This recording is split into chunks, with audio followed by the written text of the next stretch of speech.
Express became FedEx in 1994. Symbolized by a logo that is so familiar today, it's hard to imagine a time before it. As we continued to expand, we realized that it wasn't just about helping people deliver faster or further. It was also about helping people deliver better and work more efficiently. So we acquired Canada Systems Inc., which opened the door for FedEx to become a leader in ground and freight shipping, as well as express. The color-coded FedEx brand system was introduced in 2000 to embody this evolution from express shipping to comprehensive services. In 2004, Kinko's was added to the FedEx portfolio for added retail presence, later to become FedEx Office. In the 21st century, we continue to expand our global footprint, culminating in the 2016 acquisition of TNT Express, which vastly expanded road and air delivery services in Europe, the Middle East and Africa, Asia Pacific, and the Americas. For 45 years, we have been anticipating where the world is headed next, and then providing the means to get there. We've connected people and possibilities in places and ways that were once unimaginable. And through all the changes, we have intentionally managed our brand to reflect our role in an evolving world. Thanks to that careful management, the FedEx brand is now seen more than 1 billion times a day. As part of FedEx, you are an integral part of the brand, a keeper of its promises and a shaper of its future growth and success. As we continue to seek surprising new ways to connect people and bring opportunity to our customers, one thing is certain: an unmistakable purple and orange logo will keep pointing the way forward.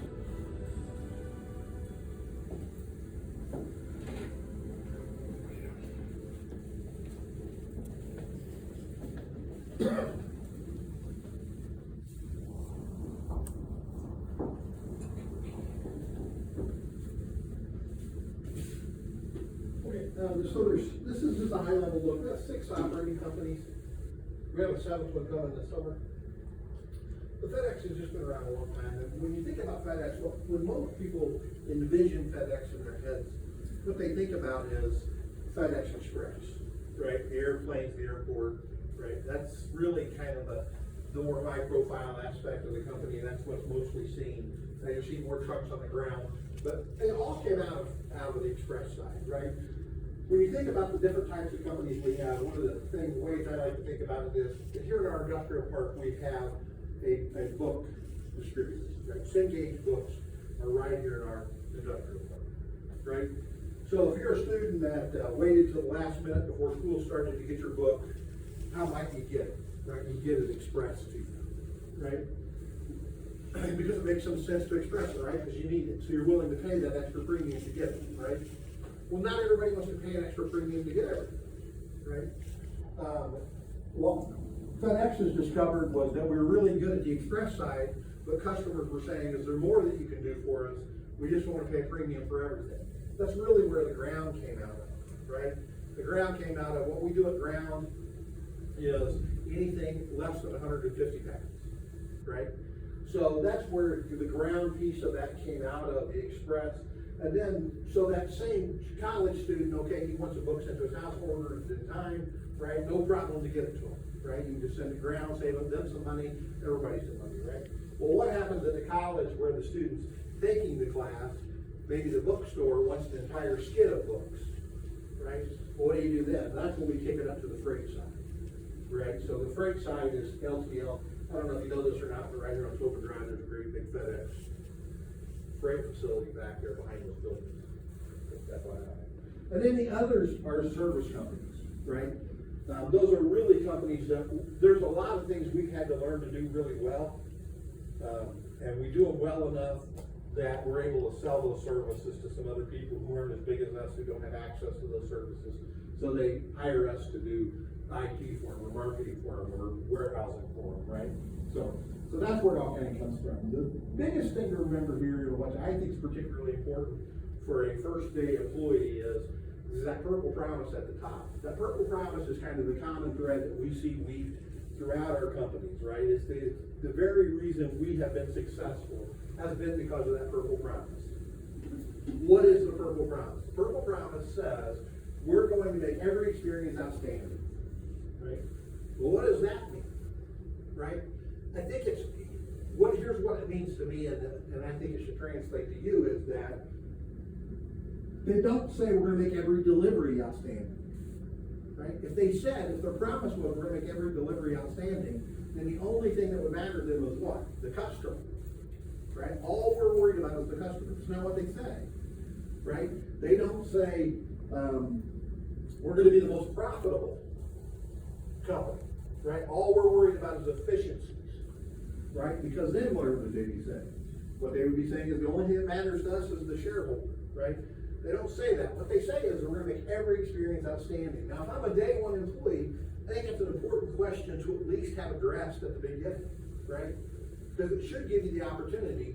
Do you think it's possible? We have 1,200 people here at this facility. We run 7 days a week, 24 hours a day, virtually 365 days a year. Do you think it's possible that you can have a bad experience at this facility? Yes. You could, right? What happens if you have a bad experience at this facility? What if your experience is less than outstanding, right? Well, what we've said is we're going to make every experience outstanding, right? Now we know that's not going to be possible, right? So what do we do to fix that? How do we fix that? And that's where I think FedEx separates itself out more so than any company I've ever worked for. We really have a lot of avenues to try to address how do we make it an experience that's less than outstanding better, right? And it could be something as simple as, you know what, every rest break that I get between shifts, what I really like is the chicken salad sandwich that they have in the marketplace, right? I like a chicken salad sandwich and Doritos. That's what I really like. Well, what happens when I go there and now they get no chicken salad sandwiches? I've been used to eating chicken salad sandwiches. Well, you know what that's become for me is less than a positive experience, right? So how do I address that? I mean, what we're telling you on day one is you got permission to ask somebody, hey, where are the chicken salad sandwiches? Anybody talk to the vending company? Why did they quit carrying chicken salad sandwiches? Do we have a shortage on chickens? What's going on? Right? It's an opportunity to address something that simple, right? Or what if it's your operations manager talks to you in a way that doesn't feel very good? Right? Is that possible? Sure it is. Right? We have 130 ops managers. Of those 130 ops managers, you know what? 90% of them have been promoted from within. Yeah, 90% of your operations managers have been promoted from within, who used to be package handlers and are now managers. What does that tell you? It should tell you two things. It should tell you we have a lot of internal opportunities, right? But it should also tell you we have 90% of our operations managers who are learning to do that job. So do you think they communicate well from the day one onward? I bet they don't. Right? So what happens if you have less than an outstanding experience there? Well, follow up on that and ask, what are the avenues I can go to address that issue? Because this is not an outstanding experience. Because the promise to you is, what's fueled our growth for 50 years has been the Purple Promise. Right? So, hold us accountable to that. That all kind of dovetails into what we call the PSP philosophy, or people, service, profit. You'll see that listed several places in our facility. This is sometimes people's first opportunity to kind of say orange, hey, we're not believing you. I'll explain it real quick before you can throw your hand up and say orange. Why do we list profit last? For us, it's pretty easy, right? Don't misunderstand that. That does not mean we don't want to be profitable. We want to be profitable, right? We have 600 brick and mortar FedEx ground facilities across the country. We spend a lot of money, right? So shareholders have invested a lot, they want to make money. It's not the profit's not important, but we'll give up profit every day in order to maintain better service. Because what are we known for? We're known for our service. We are not the low-cost provider, right? If you are a hammer manufacturer, you manufacture hammers and you ship them to Walmart and to Home Depot, and you ship hammers all over the world, right? Hammers are a pretty common item, pretty low margin. We don't make a lot of money on them. The idea is I'm going to sell a lot of hammers, right? You may not want FedEx as your partner in terms of carrying those hammers around because we're not the low-cost provider, right? That may not be the best fit for us. But what if you have 10 hammers that are new and they're custom, and you got to have them at a trade show in Des Moines, Iowa at 10 o'clock in the morning? You may make a completely different decision about those 10 hammers, right? because we are a service provider. Another example here, you'll see at the facility, we ship every day on the A-Wing, currently is where it sits, we ship out a trailer to Phoenix, Arizona, right? How long do you think it would take in northern Kentucky to fill a trailer for Phoenix, Arizona? If we were only concerned about profit, what we would say is that trailer is not moving until it's full, right? It's going to be loaded to the gills. We're going to minimize our expenses, maximize our capacity, right? We don't do that, right? We'll oftentimes send it out here less than full, because if we waited for it to fill, that could take 4 weeks in our area, 4 to 6 weeks. So now you're the first person that got your package in there and the nose of the trailer. It's not getting to the person you wanted to get to for about 8 weeks, right? That's not very good service, right? But we'll give up that profit. We'll take that inefficiency going to Phoenix in order to maximize our service, right? And then for us, when we talk about people being first, this is really, here's one of the things I've learned about orientation, right? And you just have to decide how you're going to approach it. And I can't do one single solitary thing to make you approach it any different, right? There's kind of a cynical side that says, you know what, he says what he says, and he doesn't mean it, and he knows he doesn't mean it, and I know he doesn't mean it, but we're all kind of adults in the room, and when something is said, it's my responsibility to read between the lines and figure out what they're really saying, right? But for us, taking people as the most important thing in our business is really easy. And again, it doesn't make any difference what answer you give. You could say, it's the right thing to do, which that tends to be where my values fall, right? But even if you're particularly cynical and you say, oh, well, that's just a good business strategy. I don't care what example you come to. At the end of the day, people are the most important thing we have going on. Right? We're going to ship approximately 3 million packages out of this facility a week. Right? Those packages are going to be everything from that cup right there, size boxes, to truck tires. Right? We're going to do small sofas from Wayfair. You can even get a washer and dryer now, if you want to know, that are apartment size, that are less than 150 pounds, and they're only about this big, and they ship them better. Right? There's multiple items we ship. How in the world do you load 3 million packages a week onto the trucks and maintain the service that we do? How do you do that? With people. That is it. There's no other option. Right? There is no technology that's out there or capable, right? I mean, people are the only way that makes our business work. That's just the truth, right? See, it'd be pretty silly, I guess, is my point to say. If you're a company and you did say people are your most important,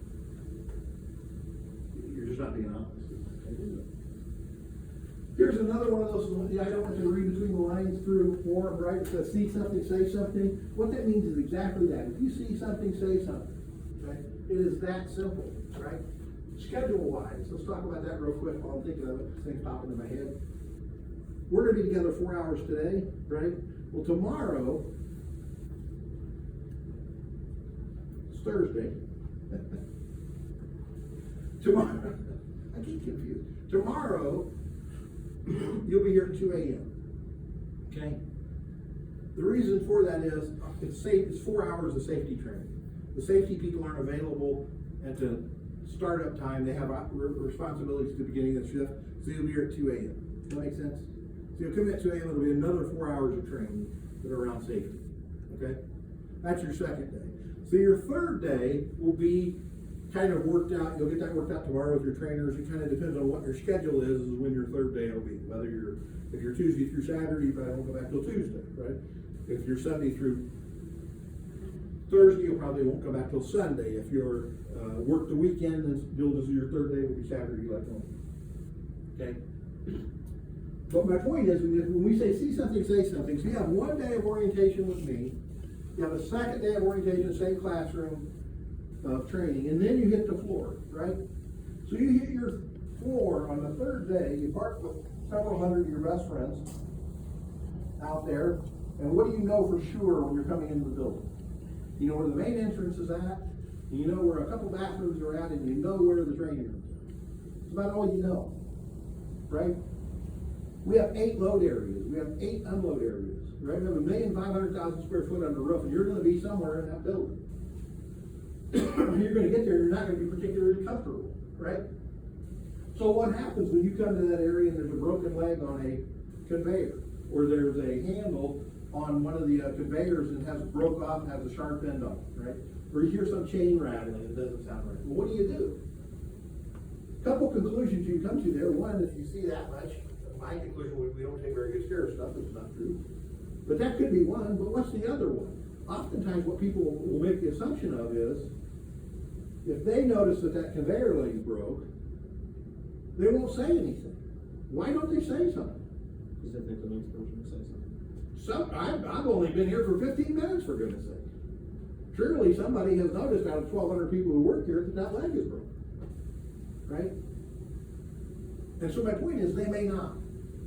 Right? Your best opportunity to help us, particularly as an employee, may be in noticing those things. And then, if you notice when you came in, you might notice the bicycles. A lot of times people notice the bicycles. We have 34 people here at the facility, work on a rotating basis. They're not all 34 here at a time. But we have 34 people who are dedicated to the maintenance of the facility. Right?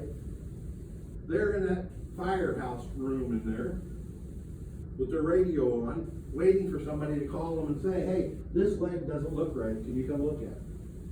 They go out and get on their bicycle and they take off and they go take care of it. Right? So we have everything in place in order to fix these things, and our intention is not to have a facility where we have any safety hazard. So if you see something, say something. You just have to be comfortable doing it. Right? This is my old pal Fred. I say my old pal Fred. Like I know Fred, I don't know Fred. Wouldn't know Fred if we walked in, to be honest with you. But these next two slides are really the only two I really read to you during the presentation. Fred is the chairman and CEO, the guy that got seal and paper back in 1962. He says it's not what we do, but how we do it that defines our great brand. And they follow that up with a discussion around integrity, right? I will learn what the code of policies require me. I will act with integrity by following the code of policies law. I'll ask questions when I'm concerned or unsure. I'll get help when there's a problem. And I'll represent myself, my teammates, and FedEx to the best of my ability to help ensure a strong reputation. Right? That's a commitment to acting with integrity, right? One of the things I said when I opened up the orientation was what? I want you to leave with an understanding of what can you expect from us? What can you expect from FedEx? Well, what FedEx is telling you is, you can expect from them that they will conduct themselves in a manner that has integrity. Right? I'm just saying, for me, that's important. Right? I want to know that. That's a personal value that's important to me. Right? When I get recruited to colleges, oftentimes I get asked, what's the thing you like best about working at FedEx? When I tell people about working at FedEx is, what I like best about FedEx is I bring her out to work every day. Right? It is not a big deal to bring her out to work every day. I can be exactly who I am. Integrity is important to me. Safety is important to me. I'm a passionate and enthusiastic guy. I want people to be treated well. Right? All of that gets supported here. Nobody says, hey, Rob, you're gonna have to calm down. Right? We appreciate your enthusiasm, but come on, seriously, we got production to maintain. Do we really want to be that safe? I don't get that stuff. Right? I work for some great companies, but honestly, I've certainly worked for companies where I've felt more squeamish than some others in terms of their environment and their culture that they were putting forth. Right? We don't have that problem here. Again, don't misunderstand anything I'm telling you in terms of, I'm enthusiastic about FedEx, but I'm not naive about FedEx. We are not perfect. But I think one of the things that we're really, really good at is setting a culture up that allows you an opportunity to address concerns. Right? So I think we'll have to look at that. Let's see. QDM. That's a whole lot of fun. When I was teaching school, that was a 16-week course. I will not take that long to talk to you about that. But literally, it is a 16-week course. What does the QDM process mean? Breaks down into 6 components. I'm not going to take 16 weeks to talk to you about it. Really, I'm only going to take about 90 seconds. I'm not going to talk about even the 6 components. The one that's most important on there that really is relevant to what you're looking for today is that customers define quality. Right? That is the difference between FedEx and everybody else. Right? What has happened in the marketplace is, one of our competitors' big ads for a long time was, we'll guarantee delivery by 10 a.m. Right? You'll never hear FedEx out there with a big marketing campaign that says we'll guarantee delivery by 10 a.m. Because in many regards, it's meaningless, right? Because who's a 10 a.m. delivery important to? Somebody wants it 10 a.m. delivered, right? What if you don't want it 10 a.m.? Right? What if you run a production plant and there's parts that you're waiting for and you need them there on your dock at 6 in the morning? Right? That may make 10 o'clock doesn't mean much to you. You know, what if you are a furniture manufacturer and time isn't as critical as cost? So I don't care if I get it at 10 in the morning.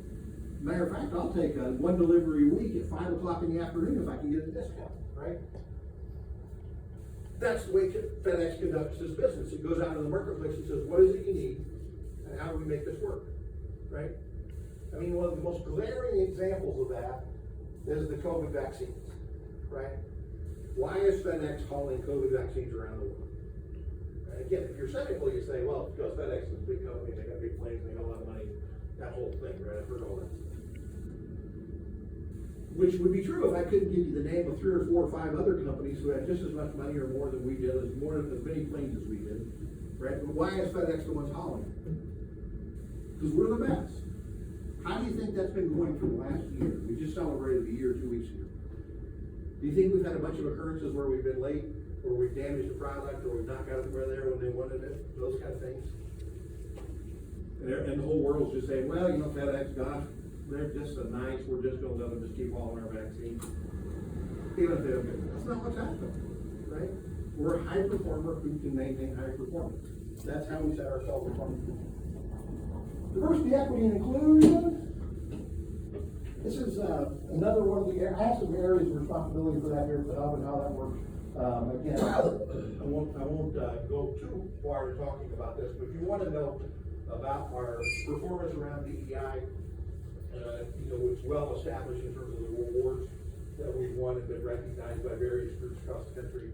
Again, it's one of those values that we have as a part of our culture, right?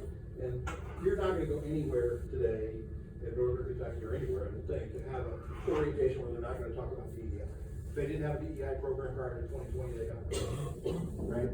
And for a lot of folks, that's what DEI has become, is kind of a scorekeeping program. Right?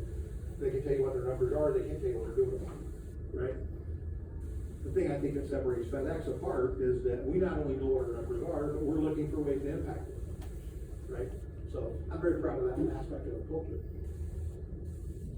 One more video, maybe.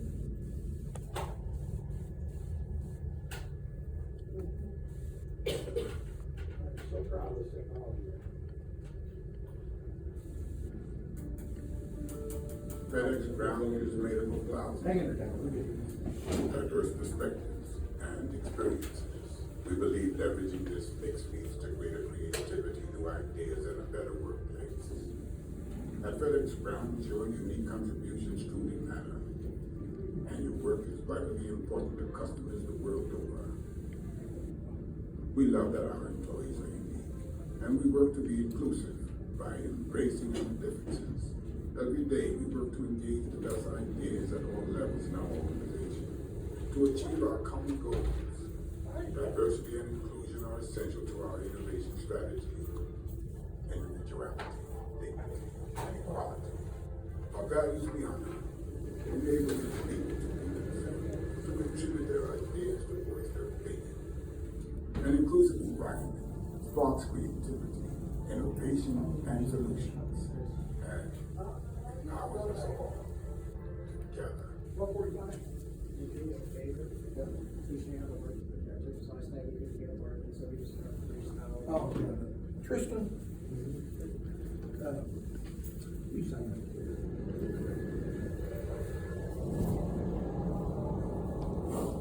All right.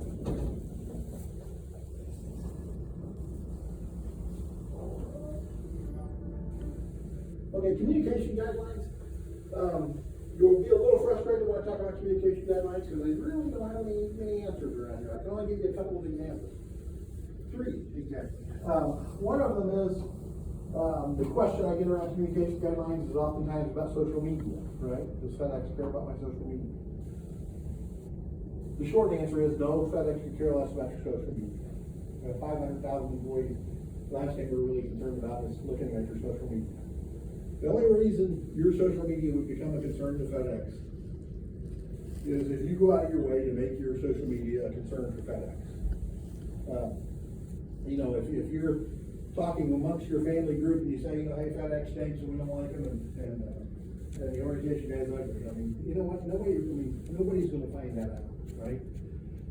You get on there and say, hey, you know, you post on Twitter, hey, you know, FedEx is making me work 27 hours a day, and I never get a break, and my orientation person does. And that goes viral, right? Now it's getting picked up and it's got a million likes, and all of a sudden news agencies calling us and saying, hey, you know, you got people that are working 27 hours a day not getting a break, and what's the deal with your orientation guy, right? At that juncture, we would do an investigation, right? That could lead us back to your social media platform. Well, what if it does? I don't know. I mean, at the end of the day, you can kind of say what you want to, right? So does it mean anything? I don't know. I don't know. My advice is always just try to keep it on your social media, right? Second communication guideline example would be you leave here tonight and there's a news crew waiting outside the guard shack. And they're there with all their cameras and their lights and microphones, and they say, hey, would you be willing to talk to us? Our understanding is, you know, the only package that was delivered in the area around Christmas from FedEx, it was delivered on time, it was broken, and you guys stink, right? And at that juncture, it kind of doesn't matter what you say, right? If you say, oh yeah, they do stink, oh, they do, right? Or you said, oh no, that's not true. Why would you say that about us? We work really hard. It really doesn't make any difference what you say. It can be construed that you're speaking on behalf of FedEx. Well, what does that mean if you're speaking on behalf of FedEx? Well, I don't know. I really don't. So there's some FedEx attorney that probably like to have that conversation with you some juncture. You're certainly, my only point to all that is to say, you are welcome to say no comment or just keep on. Right? And then the third kind of guideline around communication guidelines is really just personal to me. Okay, you're just really helping your old pal Rob out here. This is really true anywhere on Mount Zion, but particularly we're going to use the UDF as an example here. If it is clear that you're a FedEx employee, you know, you have a FedEx shirt on, or you have a FedEx hat on, there's name tags hanging out, and they have a big, they're having a big sale on Monster drinks, okay? And you don't want to miss the sale before you get to work, but you're running a little late. So you run into the UDF to get your Monster drinks, and it just so happens your grandma's there and she's slowing you down a little bit, so, you know, you give grandma, you know, a little just kind elbow to get her out of the way to get your Monster drinks and come into work, right? Well, let me tell you what can happen in those circumstances. Is UDF, right? I mean, there's 1,200 FedEx employees, right? So it's not too, you know, everybody knows who works for FedEx, right? So, wouldn't be uncommon for them to call us, right? And you know, hey, holy cow, employee, particularly rude to grandma, blah, blah, blah. Now, if you had a felonious assault on grandma, that's one thing, right? You know, that could affect your employment in terms of now you get a felony, right? But if you're just rude to grandma, there's really not a whole lot I can do about it. Now, UDF doesn't want to hear that, right? UDF wants me to do something about it. So UDF is going to send me film, and hey, you're going to have to look into this, and blah, blah, blah. Right? It's going to be that whole thing. It's going to be about 15 hours when I'm not gone. And we would probably come back to you if you were the one in the film, and we would say, hey, you know, UDF called. But does it affect your employment with FedEx? No. It doesn't affect your employment to be rude. I don't think it's nice, right? You know, if you go to a Little League game and you yell at umpires, or you go to dog parks and you kick dogs, I don't think you should do those things, right? But if somebody sends a video of you doing those things, well, what am I supposed to do about that? You know what I mean? It's kind of the same thing with UDF. UDF is just not going to be happy with that answer, so I'm going to have to go through a whole lot of this to get them an answer. At the end of the day, the answer is the same. I can't do anything about it. We're going to have to show them that we're good citizens and we're doing all this. But I say all that to say, just be nice to grandma when you're at UDF. See what I'm saying? It was a long way to go. I don't know if that was helpful or not. My story is good. Can you tell it's kind of stung me? I don't like it.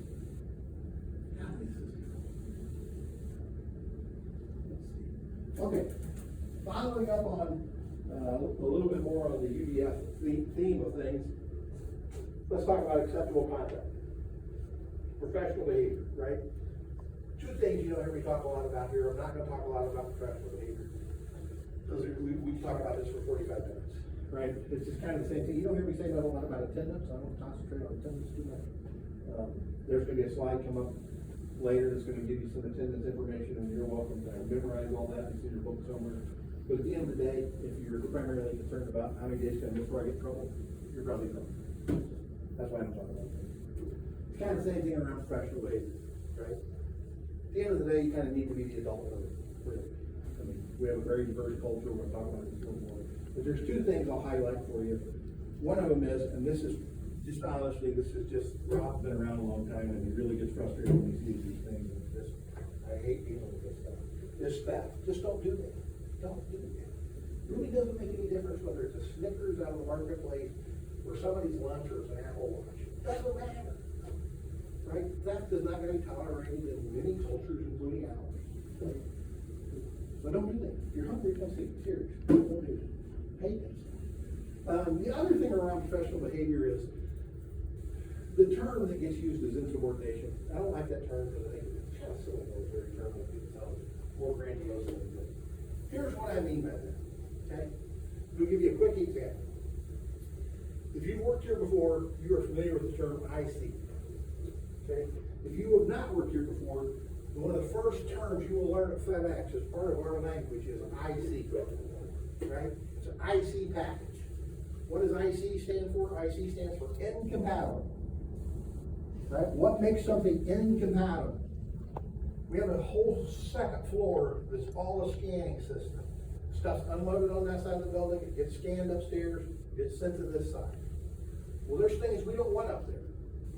We don't want packages over 70 pounds up there, because they come down the belts too fast. We don't want packages over 54 inches up there, because they can't make the turn.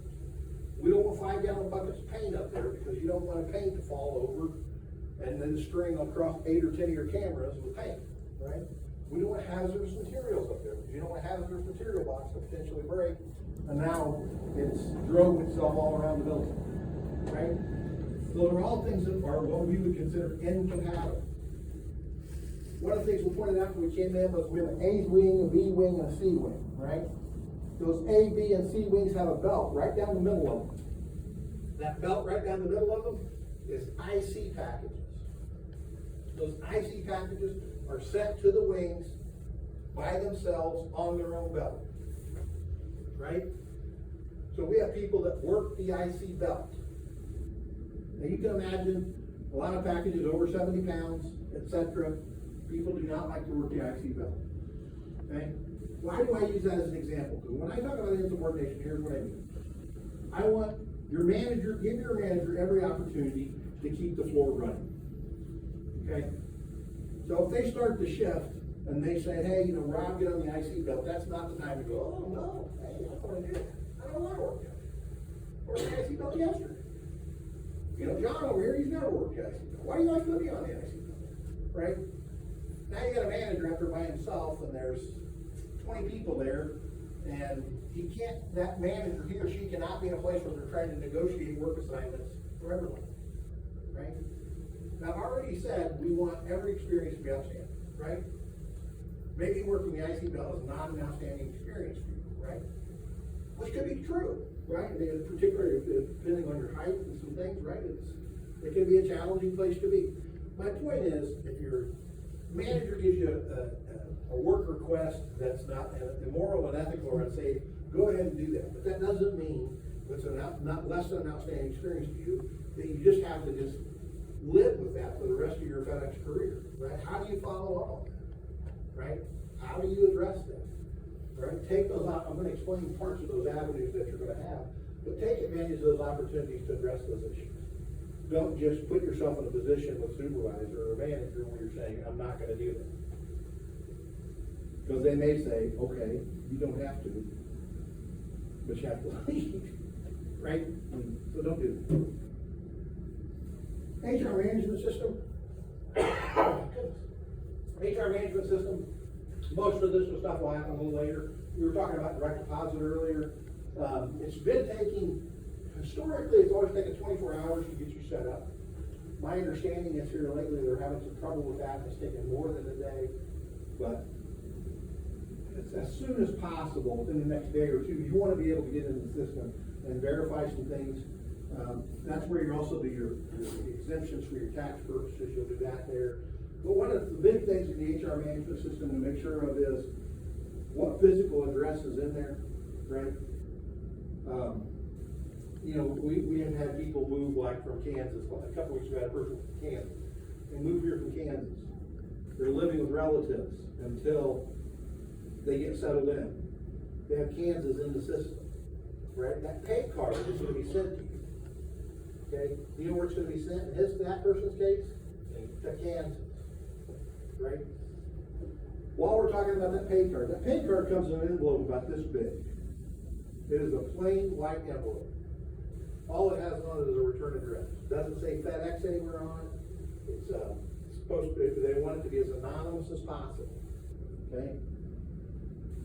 They're going to send that to you. Make sure you don't throw it out with your junk mail.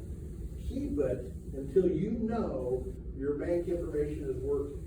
Or if you're gonna use a pay card, then you keep it, right?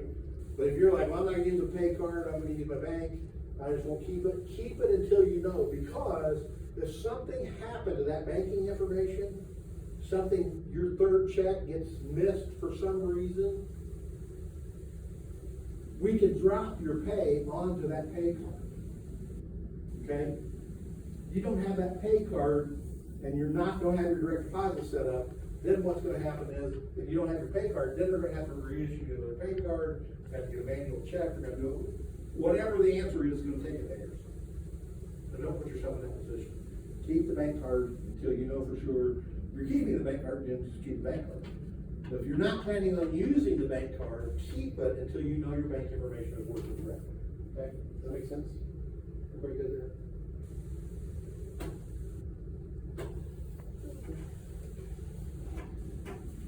All right, here's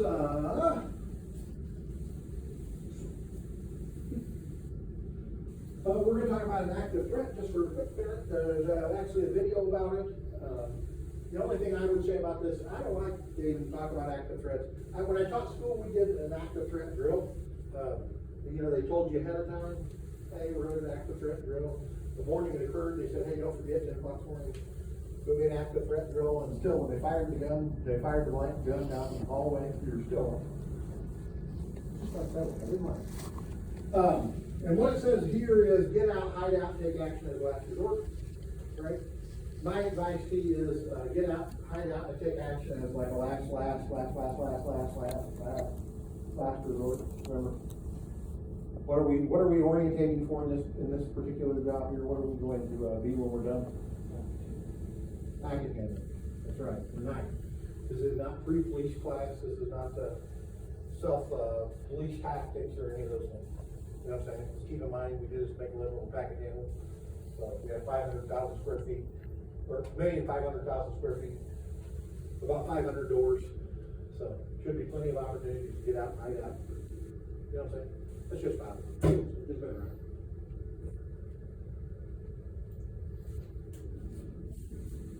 At FedEx, safety is a top priority. That means we do not condone any form of workplace violence.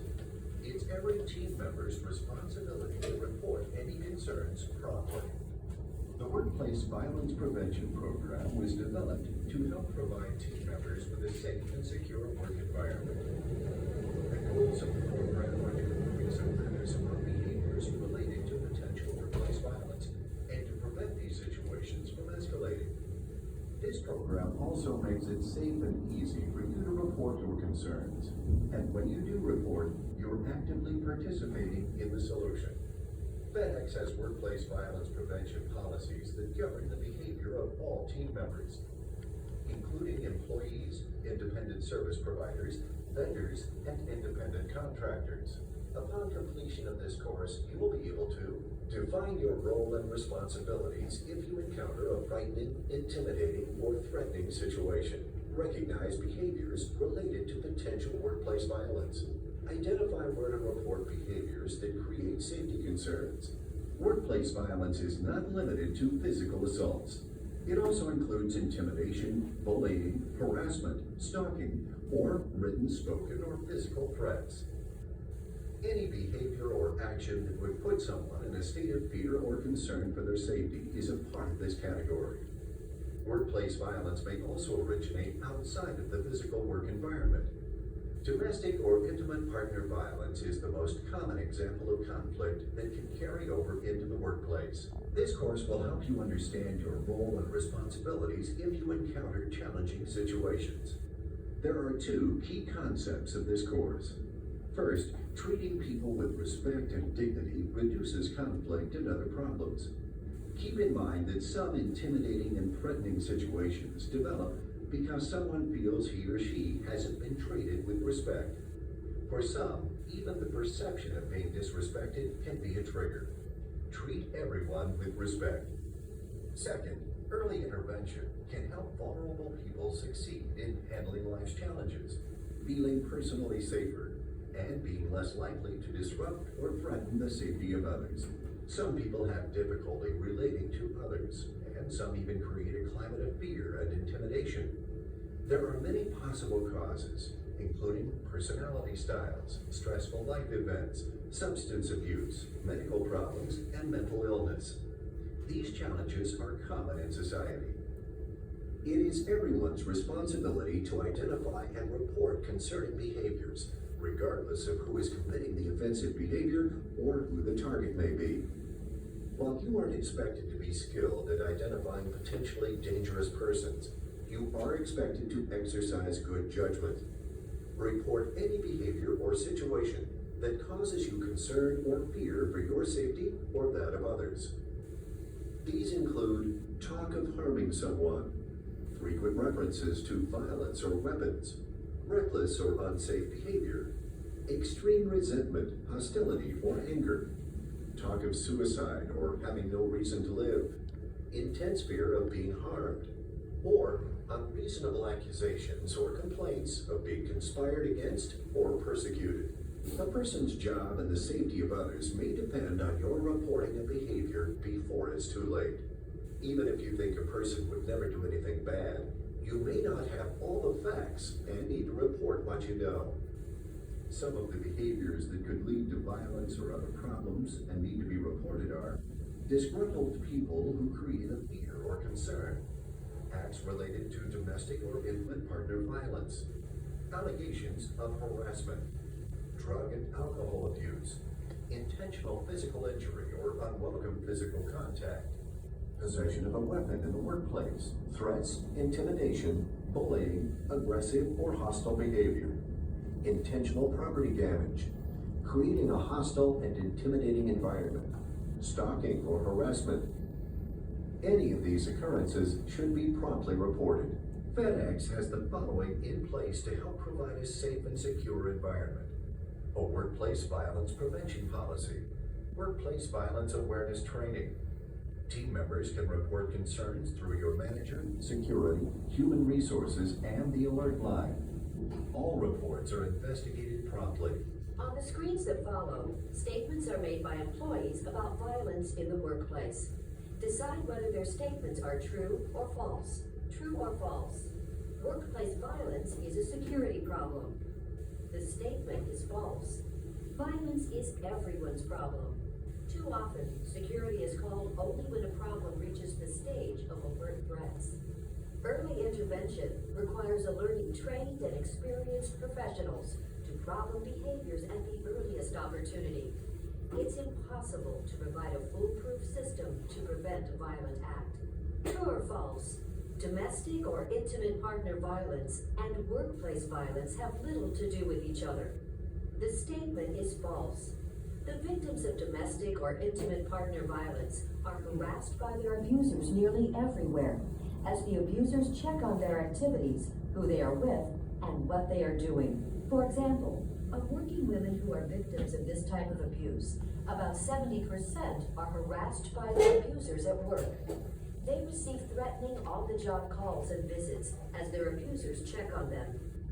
Domestic or intimate partner abuse is so common that in anonymous surveys, over 20% of those women employed full-time revealed they are victimized by their partners. If there is a temporary or permanent restraining order against the domestic or intimate partner of an employee due to a potential act of violence, and the partner would be in violation of the order by coming near the employee at work, then the employee must immediately supply a copy of the signed order to their manager.